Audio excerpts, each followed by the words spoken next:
Yeah, Evan, the Broncos are finally back in the state of Michigan as they were away for a week and a half on the road. The team went down to Orlando and played in the NIT season tip-off where they went 0-2 down there in Orlando. I spoke with head coach Steve Hawkins, and they said there are, of course, big takeaways from the game, but the biggest thing for him is the freshman production, including the Artist White. He said Michael Flowers and Brandon Johnson are taking a lot of the load right now, and he wants that to change before conference play starts in a couple weeks. Also, Patrick Emilian did not play down in Orlando. He suffered from strep throat, but is expected to play in tonight's game.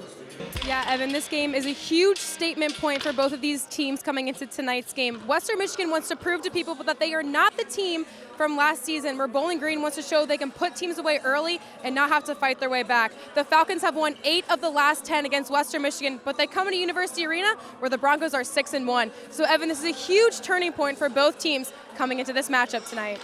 Welcome back to University Arena. I'm joined with head coach Steve Hawkins. Coach, Central Michigan shooting 50% from beyond the arc. What do you guys need to do defensively better around the perimeter? Brandon, winning this game after losing 4 in a row, what's different about this team than last year? A new season and new look for both teams. McNeese State brings back 4 returners from last season. Western Michigan brings back 10. They also have 3 freshmen now on the roster, 2 of which get the start tonight. That is a first in head coach Steve Hawkins' era, starting 2 true freshmen. Also getting the start, Jason Whitens, as he's back on the court as he sat out last year due to an injury. Yeah, Aaron, Western Michigan fans probably see a familiar face on Michigan State's sidelines. Their current head coach, Kathy George, coached here at Western Michigan for 11 seasons, and when she left, current head coach Colleen Munson took over. This is Georgia's first time back in Kalamazoo since she was named head coach, and so far this weekend, the Spartans have been doing extremely well and hope to continue success during tonight's match.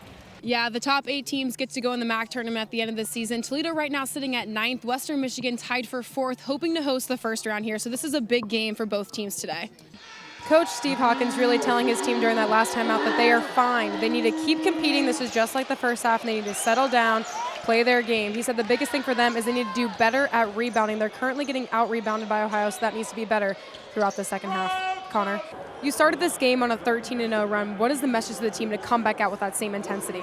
Yeah, Evan, head coach Bolden told me that Erica Johnson will give it a go to start the second half, and it's up to her if she wants to stay in the game. He also told me he didn't like how his team ended that second half. They need to pick up the intensity like the way they started the first quarter. He also said they didn't take enough threes, and they also didn't make enough threes, so expect them to shoot from beyond the arc more in this second half. Evan.